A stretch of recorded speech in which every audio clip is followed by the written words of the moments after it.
and welcome to episode 205 of Manage the Wild. I'm your host, Nick Madsen. Today, we get to sit down with a guest who has extensive research in wildlife in all various forms, whether it's ungulates or birds. He's been all over the place, and he's been doing it since roughly 2006. The guest I'm talking about is Dr. Randy Larsen from Brigham Young University. He allowed me to sit down with him today and to be able to just pick his brain about the different questions I've had about mule deer. And I'm focused on mule deer because it's a population that I see on the decline. And as I was talking to him, he says he's very optimistic. So sit back and relax and enjoy as we talk about mule deer. I saw that you posted on your social media about a podcast you did in which you were talking about the winter mortality here in Utah. Sure. Piggybacking off of that a little bit, can you talk about the dynamics of coming out of something like that, where you've got that reproductive strategy, where you've had large die-offs in some of these areas that experienced, 100% fawn mortality, but like 75% mortality in adults. Yeah, and that high adult mortality is not something we normally see or really have even thought possible. Like some people have proposed, okay, if it's a bad winter, we might have 60% survival. We might lose 40% of the adults. We've all known for a long time that the fawns, they don't put on any fat before winter. They're going to be more susceptible. Their survival rates can be almost 0%. Like you can lose a whole cohort of fawns. Everyone's known that for a long time. What changed this year and what elevated at least our thinking a little bit is you can have catastrophic loss of, at least with mule deer, the adult cohort, the adult segment. And so we're looking at, especially this year in Utah, it's the Wasatch Back. So Bear Lake Valley, Morgan, Echo, I-80, I-84 interchange, down to Heber Valley, with snow was really deep. Winter was really long, crusty snow. We also had deer that went into winter. They weren't in horrible shape. It wasn't, like a huge drought issue. We had some monsoon moisture, but they were not super fat going into winter. It was just kind of average. So you got all that playing around, and we lost in some units, like 80% of the adult females died over the course of the winter. 20% survival in a couple places, which I don't know that I would have believed before this. Yeah, I was going to say, have you seen that before? No, it'd be the first time. We had the last really big winter in Utah. We had one spot that had maybe 30-40% survival, but this is the first time we've seen it get down into the 20% range. It's on the one hand, it's not fun at all, especially if you're a hunter and you're looking to enjoy the outdoors this fall. You're going to see a lot fewer deer in where that happened. On the other hand, it's not, these populations are resilient. It's happened, I'm sure, in the historical past. So it's not, they'll bounce back, they'll come back, it'll just take some time. And I've learned over my career that I would, even with that catastrophic of a loss, I would still prefer the moisture and the snow over a year, 2 or 3 of epic drought. Because with that moisture and snow, you're going to rejuvenate the landscape. It's going to go into the soil. Vegetation is going to show a response. The deer that do survive are going to do well. We expect this fall, when we measure them in December, that we expect them to be super fat, and maybe as fat as we've ever seen. On that rejuvenation, is there a time frame that you look for when you get a lot of moisture? Like, is it going to be beneficial for the next 2 to 3 years, or is this just a 1 year type deal? Yeah, no, it can play.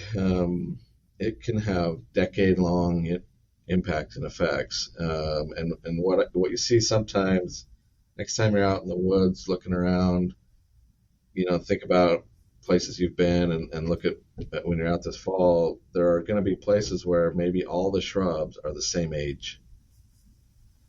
and that would maybe be, you take something like bitter brush, the deer love, Yeah. and, and we've, they're hard to get to grow. They take the right set of environmental conditions to sprout and grow, but then if they sprout and grow and get munched down because we're running a lot of deer, that's even harder to get them into recruitment age. So there'll be some things like that, I hope, that are positive, where maybe there's a chance for the landscape to rejuvenate a little bit. We get some preferred shrubs that can get through that first initial year that's critical for them. There are a few silver linings, even though it's not fun. Yeah. Yeah. So you have a reduction in the deer population due to the die off, and then you have an influx in moisture. So hopefully you're going to see an increase in habitat, or an improvement, I should say. Yeah, habitat quality should go up. It's kind of an open question as to how much density dependence there is in mule deer, but what's available is available for fewer mouths now. And so we should see that translate into increased body condition as animals roll into the fall. We should have good survival over the winter because they're fat moving into the fall. The animals get pregnant this fall, should mostly have twins. Those twins should be heavy and big next June. Like, there's all kinds of trickle down effects, that would give a little bit of a bolt and a pulse to the populations over multiple years.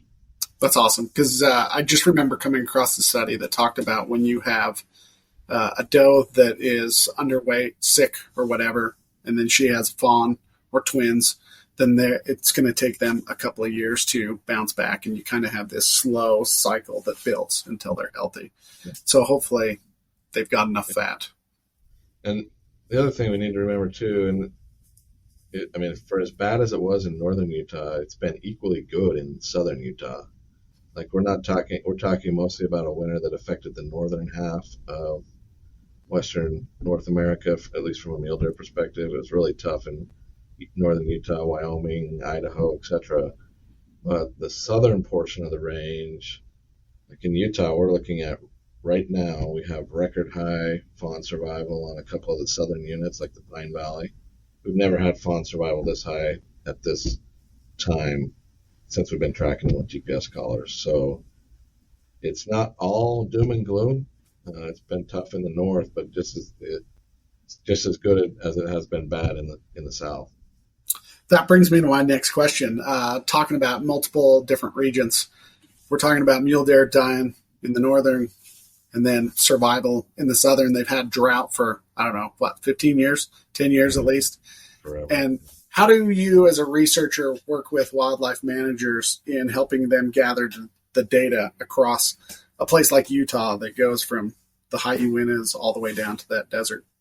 Yeah, so we've got a great partnership with Utah Division of Wildlife Resources, with some land management agencies, and it's a collaborative effort. The nonprofit groups that help support the funding, everything's expensive. But some of the story that's been out of Utah's invested a ton of money into GPS collars. And associated with those GPS collars, you get survival rates. We also get, when we capture them, we'll use the ultrasounds and we'll measure body fat. So you get a measurement of condition, how healthy they are. You know where they live from the GPS data. And then as soon as the animals die, we get notified via email. And then there's a scramble with the biologists, with university students if we need to investigate and determine cause of death. So you've got an assessment of health that helps you understand whether the habitat's maybe limiting or the habitat quality is good or bad or whatever. You know survival rate, and then you know cause of death. And then, if you have all of that, you can start to make some progress in understanding why certain populations might not be doing as well as people would like. It's a huge collaborative effort. It takes a ton of energy, a ton of money. But if you do that across the whole landscape of Utah, which is really diverse, and most states would be pretty diverse, you're able to understand, okay, in the north, these types of things are driving these populations, whereas in the south, It's more this other factor. And we've done this enough to realize you can have adjacent mountain ranges with populations that are limited by different things. And so it's not always, I mean, there's some broad regional influence, like the winter, but there's also some local, smaller scale influences that can have a big impact. Yeah, I was talking to Jim Christensen. I rode out to the hog ups with him, and we were talking about how box elder actually did fairly well through the winter, which is right next to Cache, and Cache just didn't do that great. Right. And how they can be side by side, but yet it's different factors. Yeah, absolutely. My favorite, well, one good example and that I think helps understand is we've got in southern Utah, we've got the boulder, plateau boulder management unit, big, tall, 10,000 foot plateau, and people have complained about mule deer abundance on that mountain for a number of years now. And then adjacent to it, or reasonably close to it, is the Manti. People have complained about the South Manti for a long time too. The collar data suggests different outcomes there, or different causes. And what you see on the boulder is you see really skinny deer in December. Yeah, like the skinniest deer in the state of Utah, the skinniest deer we measure, suggesting that there's a habitat limitation. If you talk to habitat biologists on the boulder, they would point to, we haven't really had any high elevation fires on this mountain for a long time. It's sort of old growth, conifer encroaching on aspen, and maybe not the best mule deer habitat because of that. And so that unit looks like it's limited from bottom up, right? Habitat limitation, production. Doesn't really matter, in my opinion, what you do to the predator community there, because you have a habitat limitation nutritional issue. Conversely, the South Manti, one March when we captured them, they were the fattest deer in the state. Right next to each other. Yeah, they're reasonably close to each other. But despite being fat, we had really, really low adult survival. Like for a couple years in a row, 3 years in a row, we were averaging around 70% adult survival when it should be 85%. And you're not going to grow a deer population if your adult female survival is that low. And so you start, okay, well, what's happening? Why is it so low? And almost all of it was mountain lion predation. And so that to us seemed like a pretty decent example of top-down limitation where predators were suppressing population growth. The state of Utah responded to that with some aggressive predator management. In the last few years, we've seen like mid 80s to low 90% adult female survival, and the population has gone up. That's cool that you can use that collar data to help you start to pinpoint factors, because you're getting your people, your students in there so quick to pick up the collars that you can recognize the difference between. And it's a huge effort, and it's not just it's the state of Utah, the biologists from the state of Utah, it's the land management, agencies and their biologists, and then students. We fill in if someone's busy, or sometimes we have some gnarly hike that we need some young kid to go after. We'll call send them up on that. Yeah. That leads me to my next question, and it probably comes from a lack of communication or the wrong communication. So you have one unit that's affected by habitat, another unit that's affected by predators, but it seems like the message is all of these units are affected by predators, and so then there's a real push to remove predators. Have you seen, are predators really that bad across the state, or is it just single individual units that are highly targeted, and then the wrong message gets put out? Man, it's a loaded question. It's complex. Question. The way I think about it, there's always something limiting a population. So populations would be growing if it were not for something. If you look across the state of Utah, we have about 30 management units, and we've investigated really intensely maybe half of those, so maybe 15 or so. of those 15, we could point pretty convincingly to maybe 4 or 5 that look like they have some predator limitation, some top-down regulation and suppression. And then there would be another 10 or so that look like it's more bottom-up and habitat limitation. So it's a mixed bag. It's and you need to work on everything, in my opinion. It just can't be one thing. It can't be one thing, and the relationships are intertwined. For example, if you are in poor shape as a deer, you are a lightweight fawn, or as a 6-month-old, you're lightweight, your chances of succumbing to predation are much greater. Coyotes are more likely in Utah to kill you if you are in poor shape, skinny, or a lightweight animal. And so there's this interconnectedness. Are you better off suppressing the coyotes, or are you better off trying to increase the condition and the health and the body size of the animals? But my point would be, if you have the data on condition, body fat, body weight, you have causes of death and survival rates, you can start teasing that apart and see where you should put money and what would be the most effective for a particular management unit. Okay. So an area like Morgan, South Ridge, that had large die-off, habitat, there's some habitat issues there. Where would you start to fix a place like that with the data available? Because it's largely private, right? Yeah, there's a lot of private land. There's a fair bit of grazing. What's interesting about the places where it was really bad are also places where traditionally the deer are usually skinnier than you would predict based on latitude. There's a latitudinal relationship. Our fattest deer are up north typically, and they get thinner as you move south. But the Morgan South Ridge is one that's just slightly below the cache, and it should, in theory, they should be fatter in December when we catch them. They're usually 1% or 2%, which is kind of a big deal if we're talking body fat, lower than we would expect, suggesting that something's not quite right relative to summer range. Now, what that is, I'm not sure. Some people have suggested it's the grazing regime. Others have suggested there's too many total mouths, there's too many elk, etc. I don't know on that exactly what it is, but the fact that you are about 2% lower body fat consistently than the surrounding units at the same latitude suggests something's not quite there from a summer range, summer nutrition standpoint.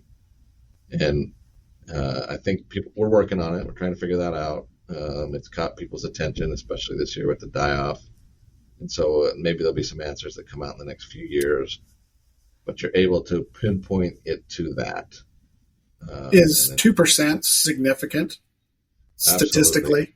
100, yes, because you're talking about they don't really get much lower than 4% without dying, and sort of the highest you ever see is upper teens in terms of body fat. So if you're going to average, 11% on the cache unit, but then right below you on the Morgan, you're only 9%, that's a big deal.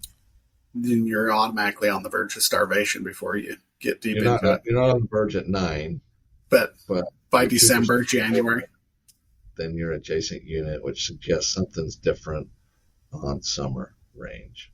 Yeah, I was just up there, just north of that Morgan South Ridge unit, and I came across some, and I guess the ranch had aerial flown, they went in and sprayed a bunch of the habitat because they're trying to increase their cattle, and they basically killed off 10,000 acres of bitter brush and snowberries and all those different things. And that just makes it a challenge when you're worried about a population like that, killing off that. Yeah. How long term, is there some changes in the rut and reproduction with a population that's reduced like that, where you lost probably a lot of your younger class deer your males, and then you have a certain age class, like between 3 to 5 years old or 4 to 7. Does that change your reproduction at all? Do you see lower success rate, or do you see success rate increase because there's less deer on the landscape?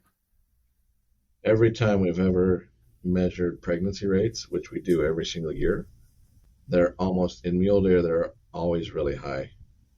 The lowest I think I've ever seen might be 88%, and we're regularly above 90, to where you catch 40 animals and maybe one or two are not pregnant. That's consistent across all the years and all the places we've ever looked at that. So they're very fertile.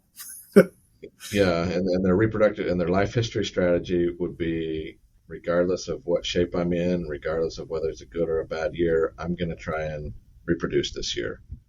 Elk have a different strategy, on the other hand, where they're much longer lived, and so you'll often see pregnancy rates, at least we have in drought years, be down in the 50-60% range.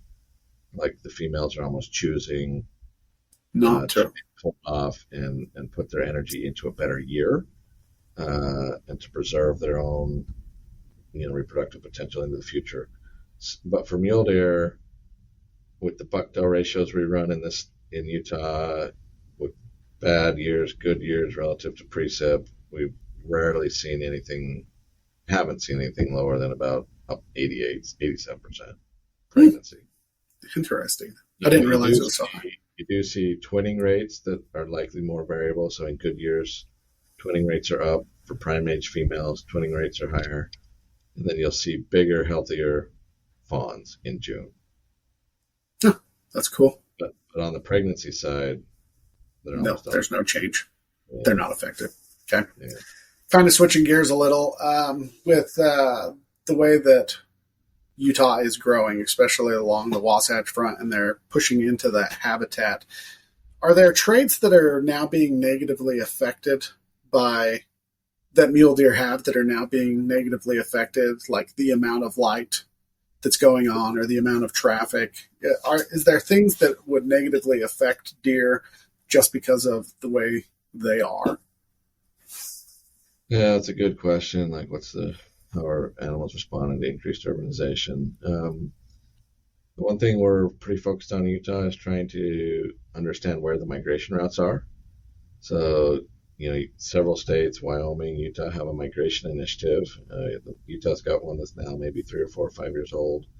And the whole goal there is to try and almost get ahead of the curve, to try and understand where are critical migration routes, corridors, where are these animals crossing the roads, and then if we can get that information available to, like, Department of Transportation, when they redo freeways or they build new roads, we can get underpasses, overpasses in place that would preserve those kinds of corridors.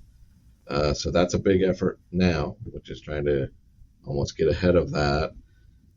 We would be fooling ourselves if we think, we can grow double our human population in the next 50 years and not have, of course, some losses in terms of wildlife populations. So that's going to happen. Those two kind of go hand in hand. But if we can plan and grow with additional data and information, then we can probably do better than we would otherwise. So here's an example. The city of Eagle Mountain, which is growing like crazy west of Utah Lake and southwest of the Great Salt Lake. There are deer that have a traditional migratory route across the main highway there, right through the city. And we didn't really know that. There was roadkill data that would show you're hitting a lot on these particular milepost areas, but we didn't know that there was a really big corridor right through the city. That information we collected with GPS collars a few years ago, and the city, the county, nonprofit groups, and Utah Division of Wildlife Resources are working really hard now to install a better fence system that would alert motorists of when animals are on the road. The city's very interested in keeping that corridor and preserving that, that adds value to quality of life in that city to have that kind of thing. And so if you can get the information in front of people, you can start to actually make some positive changes, even though Eagle Mountain's going to continue to grow. Yeah. We'll be able to preserve a little bit of that migratory route. Do you find yourself in situations like that, consulting with cities or the state, working on situations like this? Is this part of your duties as a professor? I'm happy to talk to anybody. What I get a lot of enjoyment out of is making the data and the information. It's all of our data, right? These are the species that we all love. And so turning the data into information that could then be used to make decisions and into a planning process, that's a lot of fun for me. And it's a huge lift, and it takes a ton of effort and work from everybody. But a lot of times the data and the information will speak for themselves, right? You can show a map, or you can animate an animal's or a bunch of animals' movement paths. You can see where they're getting stuck or where they're crossing the roads, and those kind of visuals will oftentimes be all you need to get people to understand the scope of the issue and what some of the solutions might be. Yeah, I think you just posted one on social media talking about a deer that for years has crossed a drainage, no problem, and then it just ran into a wall this year. Yeah, you see stories like that. So, yeah, I think we as humans connect with individual stories because we're living our own individual story too. And so, we at the scientific level, we're working on populations, and the individuals are not always crucial to population growth or stability, but we as humans do connect reasonably well with like an individual animal story. So you see some of that. That makes sense. Oftentimes when I was working for the division, people would talk to me about an individual deer, and the Utah Division of Wildlife is focused on populations. They don't have time. So I think that makes sense. It just kind of clicked for me that that's probably where some disconnect between people wildlife managers and the general public is. Sure. They care about that individual in their backyard versus the overall population. Huh. Yeah. I like that. Speaking of, go ahead. Populations are made up of individuals for sure, but we do want healthy populations, and the actual fate of one particular individual usually isn't that crucial. But we do as humans, because we are individuals, I think we get that, we connect with those stories. I like that. Speaking of migration, is there some challenges you're seeing from the collar data for the future of mule deer as you're watching this urbanization happen? Is there some challenges? Certainly, yeah. It looks like for most ungulates that knowledge about where to go, where the routes are, when to migrate, that looks like it's passed on it's not innate. So it's social learning. The young animals have to learn from the older animals, where to go and how to migrate and that kind of a thing. And so you can, because that's not innate and inherent, you can lose it. And so that's one thing west-wide that everybody's worried about. There's been federal money made available to help the western states try and get ahead of human growth so that we can learn where those corridors are and then preserve them and save them, because there is real potential for those to be lost within just a generation or two or three, because the young animals learn from the older animals where to go. So that's something that we all should be thinking about for sure. Do you think that there is research out there that shows that deer are choosing not to migrate because of the amount of resources available to them because of ag? Or do you think they would still continue to migrate? Oh, that's a great question. Across Utah, you see a real diversity in what you might call migratory propensity. So the proportion of animals from a particular herd unit that actually migrate, that varies a lot. On some units, almost all of the animals are migratory, like 80, 90%. On other units, it's much less, like even 30, 40% are migratory. So there's all kinds of variation. And then even if you classify 90% of a particular herd unit as migratory, there will be animals and deer within that 90% with all kinds of different migratory strategies. They're not going to the same location. Right. They're not always going to the same location. So it's tremendously variable. In order, I mean, we can think long term and big picture. In order for migration to one, evolve, and two, continue, it's got to be advantageous for them somehow. And so you think about, um, agricultural resources. Yeah, sure. I mean, you could envision a scenario where deer that didn't migrate, that were resident deer that had access to agricultural food and good nutrition, maybe it's not worth migrating, right? Or maybe those that don't migrate have higher survival than those that do because they're not expending as much energy or exposing themselves to as much predation risk or roadkill risk, etc. And so I could see those things shifting over time for sure. Or is there certain habitat types, I guess, region types where maybe urbanization is affecting migration, so they choose to stay? Like if you're seeing 90% in a unit of migration, is that more? Is there less people in that unit that allows? Yeah, it's tough to predict those. Like one of our strong migratory herds is the Ponsonnet mule deer herd in southern Utah. Mm-hmm. Uh, and it's up in the upper 80s, low 90% of animals that migrate. The cache unit, on the other hand, there's probably 30-40% of the animals that are almost resident animals. And so I think some of the trade-offs relate to the quality of summer range versus winter range, and then like the differential. How much better is summer range for a deer on the Ponsonnet that migrates compared to a deer that stays on winter range? So if you stay down by Kanab, it's a hot, dry, hot summer there.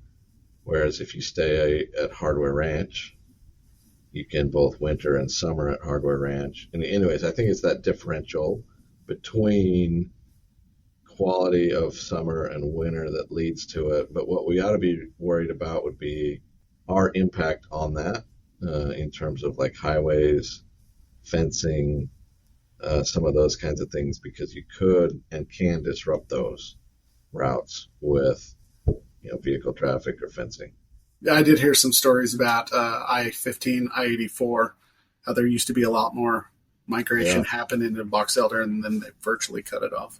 Yeah, I think if we could go back in time and we had GPS collar technology, there would probably be some pretty big migrations west across I-15 all along the whole state of Utah. And maybe we would have designed that freeway a little differently or moved it a little bit. Hindsight's 2020, but yeah, I think I-15 has certainly probably interrupted and broken up some traditional migratory routes. Okay. Is there what challenges do you see with habitat? For me, it seems that habitat is one of the hardest things to fix or takes the longest. Is there anything that you're seeing that's positive coming out of habitat? Sure. I'm an optimist, Nick. So we have some real challenges, right? And a lot of those are what we see, especially on lower elevation, sagebrush.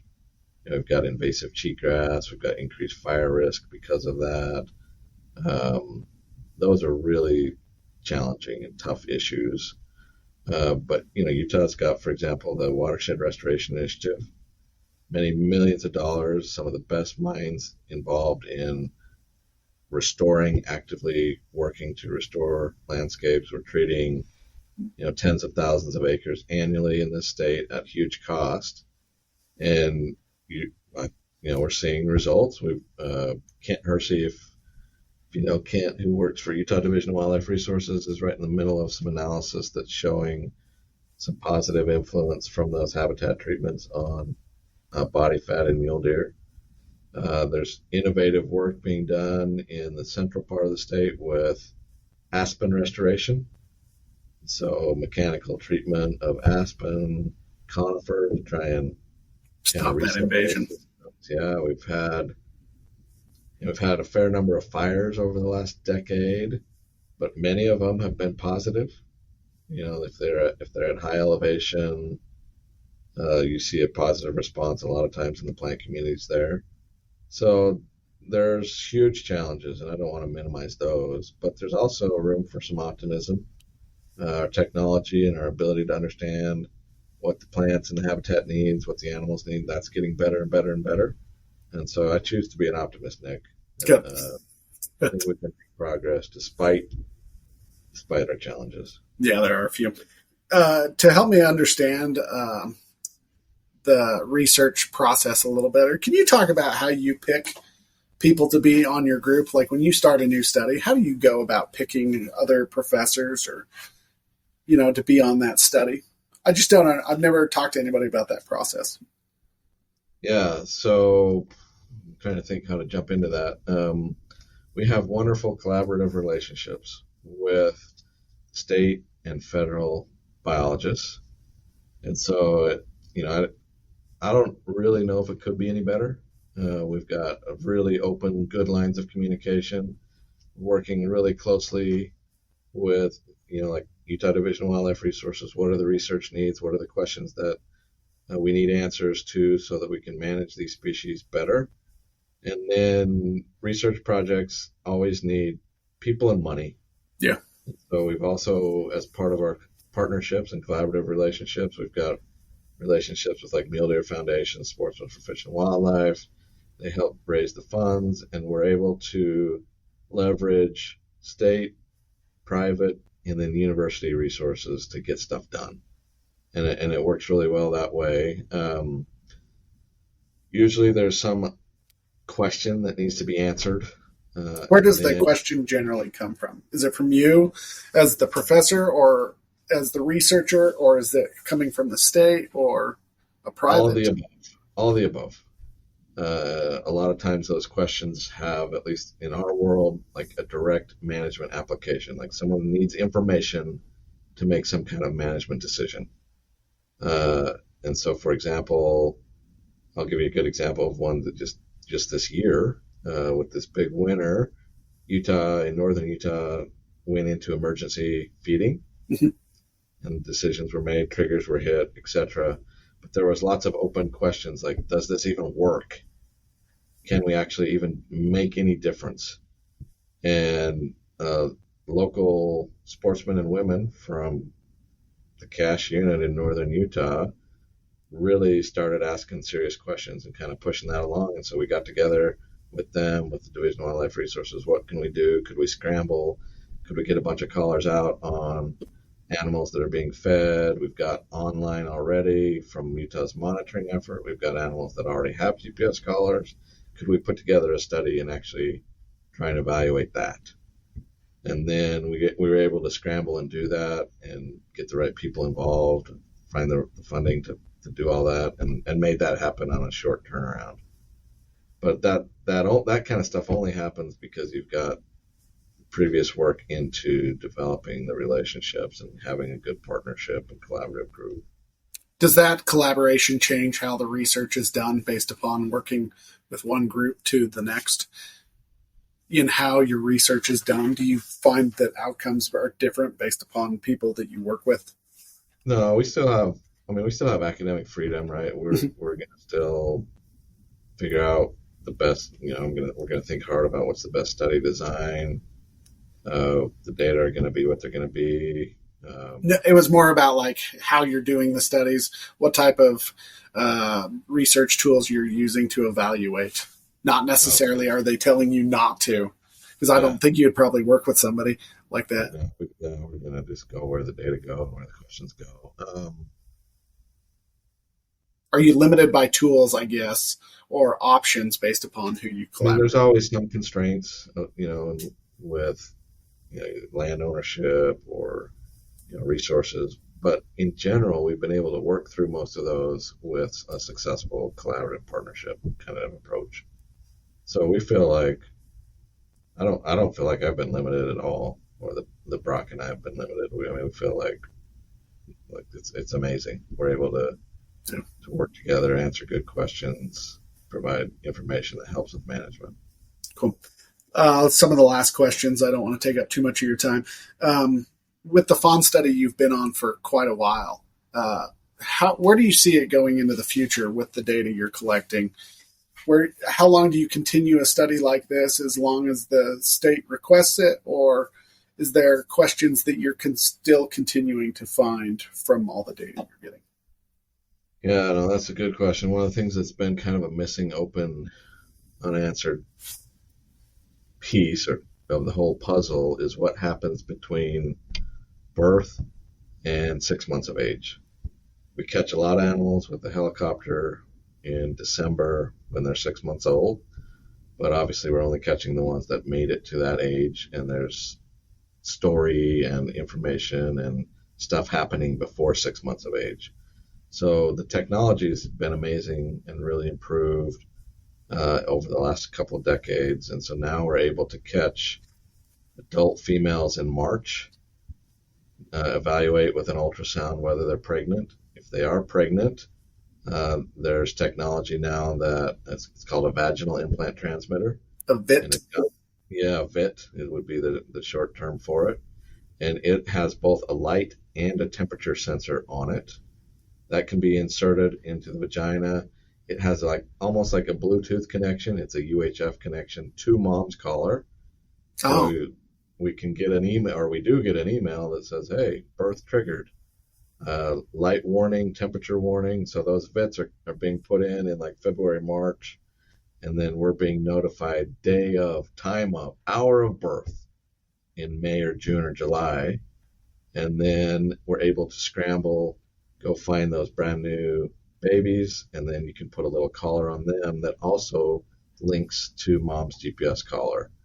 So just within the last decade or two, we're able to more clearly and in a better way evaluate what happens between 0 and 6 months of age in terms of survival, in terms of causes of death, all that kind of stuff. And so that's been a focus of the last decade or so here. Those projects are really intense. They're expensive. But I do see them continuing because that's kind of been a missing piece, historically. Have you started to learn something about those 6 months? Absolutely. Lots. Is it what is the highest mortality? Is it region dependent, or is it fences, badger holes? Yeah. So we're learning a lot. It can be all of the above. Yeah. Everything, especially for mule deer. It's not so much the story on elk. Elk survival is high. Oh, is it? Yeah, like just at last check, out of 25 that we caught as 0 day olds or 1 day olds, 21 of them were still alive like last week. Holy cow. So you're running really high survival on elk calves. Conversely, mule deer, you're kind of lucky if you can get 50% of them to make it from 0 to 6 months. And a lot of times you'd be down in the 30-40% range. This year there's been, predation's obviously a common thing. They're small, they're vulnerable to predation from a whole suite of predators. But this year it's been more legacy of the winter. A lot of stillborns this year, a lot of animals that have only made it a day or two and then they just tipped over dead without any cause of, any predation. Yeah. So this year that's been informative and interesting. That is, because it's probably been different than it has been previously. So, I mean, bad winters suck, but you're able to get a lot of data from bad winters. Sure. When you come in on those VITs and you find twins, are both twins? If it was a stillborn, do you find, or there was a death, do you find that both of them have died, or is it usually one has died, one survived? It's all the above, mixed bag. You can have one alive and healthy, one stillborn. You could have both stillborn. You could have both alive and healthy. Okay. I was wondering if the twinning offset some of those deaths. No, it's all over the place. You can have everything happen. Okay. I guess the last question I have is you've been heavily involved working with states as biologists go and make recommendations to the RACs and the Wildlife Board. And sometimes the RACs and Wildlife Board make decisions contrary to what the data would show. How do you feel as a researcher about those moments? Like, I'm just curious because you know what the data says, and you're just like, we can't sustain that high of a population. We need to drop. And that's the recommendation. And they go contrary to that. Like, how do you deal with that as a researcher? I mean, I have my own personal views, right? Yeah. And those views would be along the lines of, I think we need to get more young people hunting. What I have learned as a researcher, it's hard to stockpile. We're mostly hunting bucks in the state of Utah. We don't hunt very many female mule deer, so we're mostly hunting the males. The males, in a lot of ways, are irrelevant to the population from a growth standpoint. You need a minimum number to make sure that all the breeding happens, but once you get above that minimum number, they can actually be detrimental because they're competing with the adult females for resources. So a lot of the decisions that are made are associated with how many permits to give out for the harvest of males. Yeah. So it's kind of a social thing a lot of the time. The thing I do worry about long term is there's a lot of pressure for more and bigger males to be in the harvest. Yeah. And what that means is you've got to restrict permit numbers to make sure you're getting enough of them through all those early years of mortality to get to a mature male. And so you're restricting permit numbers, but if you're going to run a high buck-doe ratio in your population, you're generally going to see reduced reproduction. It's counterintuitive. Everyone always thinks you need enough bucks to ensure that all the does get pregnant on the first estrus cycle, etc. And to some degree that's true. You need a minimum number, but that minimum number is low, like single digits per 100 females. 1 for 2 for every. 7, 8 per 100. Yeah. All the data shows really high pregnancy rates at varying buck-doe ratios, and it doesn't really matter if you're 12 per 100 or 20 per 100 or 30 per 100, they're all going to get pregnant, all the females. But as soon as you go above like 20, 25, 30, up into our upper buck-doe ratio targets, like some of the premium units that are managed for 40 to 50 to 60 bucks per 100 does, those units actually have lower fawn-doe ratios.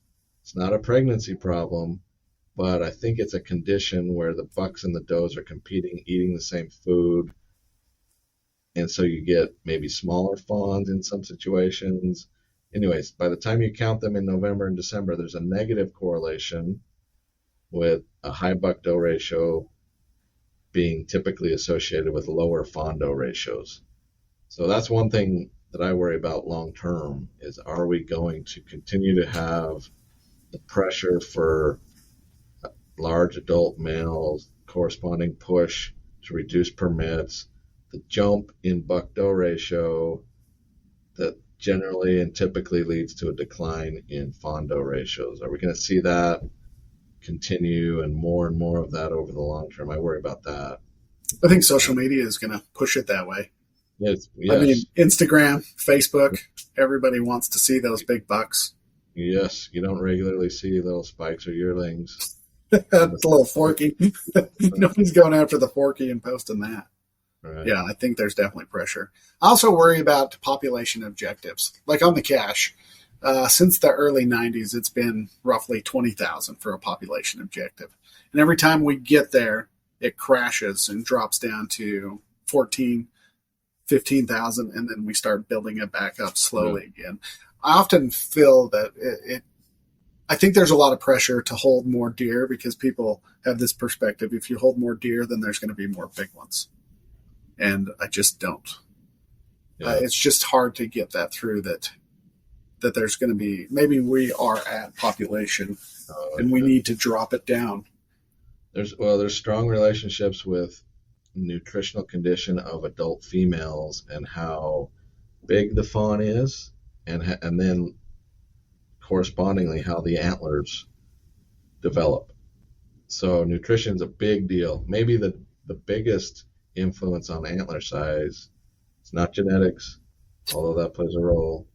The biggest influence is probably nutrition, and not just nutrition of the buck, but nutrition of its mother and grandmother before it. And so there's like a multi-generational connection with antlers and nutrition. That's the crazy part, is it's multi-generational. Yeah, right. And so, yeah. We should be very concerned and interested in nutritional condition of our herd.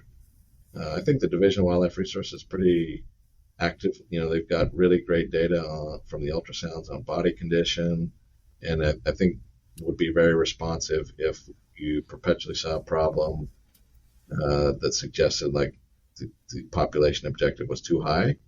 I think they would lower it. They'd be responsive to that. Okay. The final question I'll ask you is, what happens if we have another winter like we just had, back to back? What would you do with elk, deer, all of those, pronghorn, because they're starting to face some, especially disease challenges? What happens if we face another winter? So that's terrifying. If we repeated what we had this last year, and you're from central Utah south, you're celebrating. Yes. Throwing a huge party because you're now stacking back-to-back amazing, phenomenal years together. We'll have to see what plays out the rest of October and November, rest of September. Some of the data suggests that like a warm November, if we were to stay relatively warm in November, animals can pack on more fat. But regardless of, so there's still a little bit of a ways to go to understand exactly how fat they're going to be, but regardless of that, I would suspect they're going to be above average going into winter, and I think they're going to be in better condition this December than they were last December. Oh, that's good. Yeah, so that's a positive. Even if the winter does turn out to be really, really bad, I think we will enter in better shape condition-wise than we did last year. You would still see low. I mean, if it turned out to be just as bad, you'd still see lower than average survival rates, even with good conditioned animals in adults, because you'd probably lose the majority of your fawns. Right, but I don't. In our history, I'm trying to think: have we stacked back to back really bad epic years? I don't think we have. What I do hope is that we're above average pre-sub. I hope it's a reasonably wet winter, so that we can keep the moisture rolling. All I know is spending quite a bit of time up at hardware, and then with the biologists, things are green. There's so much moisture high. Yes.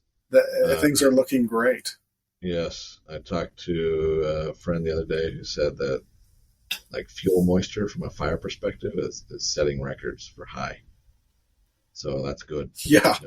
Low fire risk and plants are healthy, and that should translate into fat deer this December. Yeah, I went in with Sam, the cash biologist, on an elk that had died. We went and grabbed the collar, and just everywhere we looked, you're like, dude, it's August. Why is it so green? Like, things should be dead. And everything was just popping, and it was looking good. So, well, thank you very much. I appreciate you spending time. Happy to. Yep.